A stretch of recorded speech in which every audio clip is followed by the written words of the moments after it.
එකතු වෙලා පූජනීය නගරේ විනාශ කරපු ගස් කොළන් ටික නැවත රෝපණය කරන්න.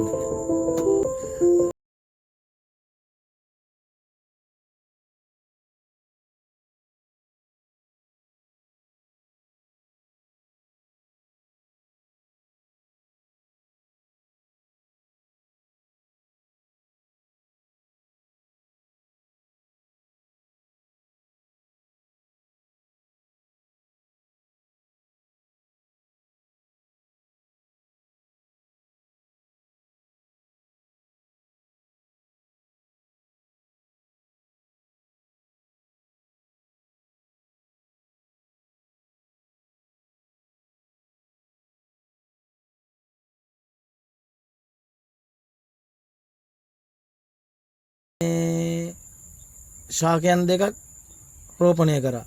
පින්බිමට පූජ වෙන්නයි සත්තුන්ට සිව්පාවන්ට පයි තියෙන්න තමයි අපි මේ දේ කරේ.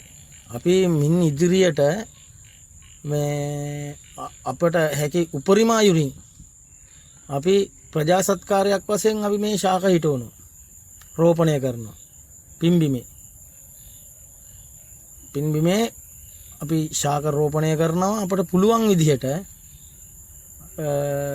තරුණ ප්‍රජාවයි ඒ කට්ටිය එක්ක එකතු වෙලා තරුණ මහලු වයස් ભેදයක් නැහැ. සහභාගී වෙන්න පුළුවන් හැමෝටම පිනක් කුසලයක්.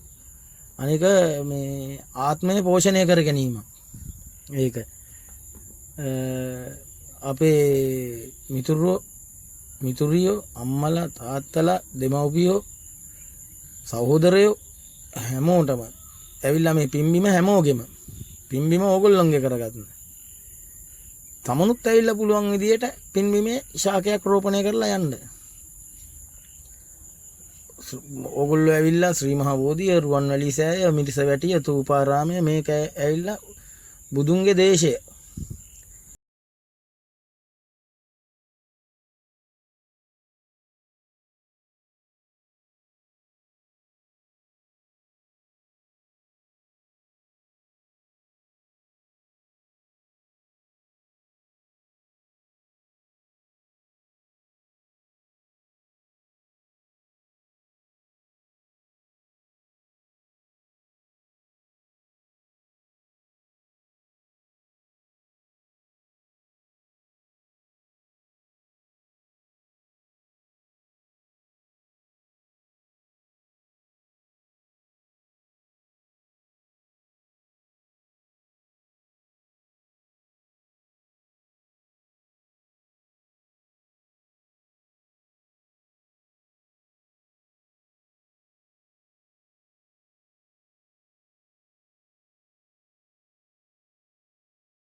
උපරිම තලයකට අපි යන්න බලාපොරොත්තු වෙනවා.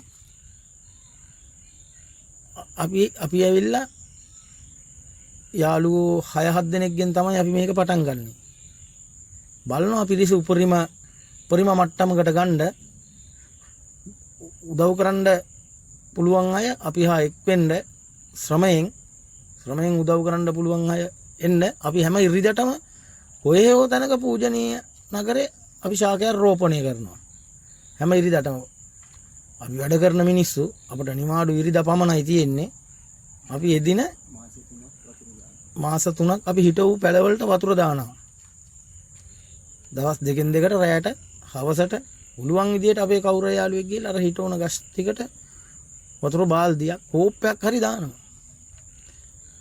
පැලයක් ඇවිල්ලා තනක රෝපණය කරන්න සතෙකුට සිව්පාවෙකුට ආහාරයක් වශයෙන් එක පිරිසුදු වාත එකක්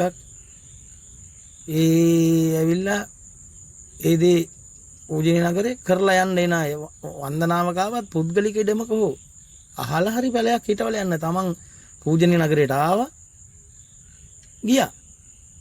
පූජනීය නගරේ දාලා යන්නේ මොනවද? ඉටි කොළ, ප්ලාස්ටික් ඕගොල්ලෝ ඇවිල්ලා ඒවා දාලා යනවා. ඕගොල්ලෝ ඇවිල්ලා පවතින දෙයක් කරලා යන්න. පිම්බීමට කවුරු හරි ආවන බුදුහාමුදුරුවෝ දැක්කනම් ශ්‍රී ගෞතම බුදුරජාණන් වහන්සේ දැක්කනම් මහසෑයේ වැඩ හිටිනවා. ද්‍රෝණික ධාතුන් වහන්සේලා තමයි වැඩ සිටින්නේ. දෙයක් පවතින දෙයක් පූජා කරලා යන්න.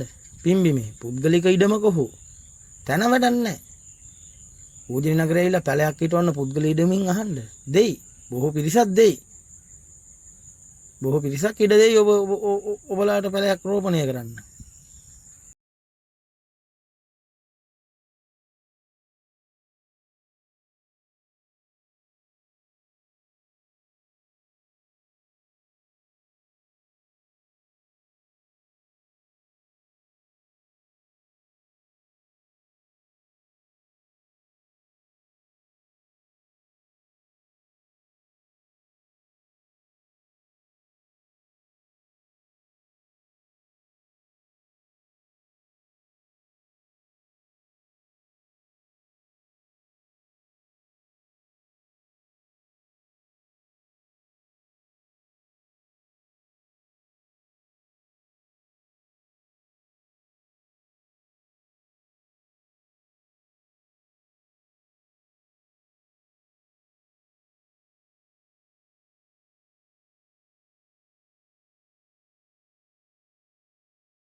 අපි හමු වෙමු.